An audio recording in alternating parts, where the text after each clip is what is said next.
மழை வெள்ளத்துக்கு இதுவரை 32 பேர் பலி. உணவு, குடிநீர் இல்லாமல் மக்கள் தவிப்பு. தூத்துக்குடி தொடர்ந்து தண்ணீரில் மிதக்கிறது. சேதப்பகுதிகளை மத்திய குழு படகில் சென்று ஆய்வு. முகாம்களில் தங்க வைக்கப்பட்டுள்ள பொதுமக்களிடம் முதலமைச்சர் மு.க.ஸ்டாலின் குறைகளை கேட்டறிந்தார். காணொலி காட்சி மூலம் அமைச்சர்களுடன் ஆலோசனை.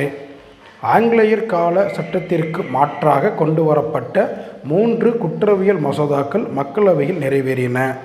மும்பை விமான நிலையத்தில் 9 கோடி போதைப் பொருள் பறிமுதல். உள்ளாடையில் மறைத்து கடத்திய வெளிநாட்டு பெண் கைது.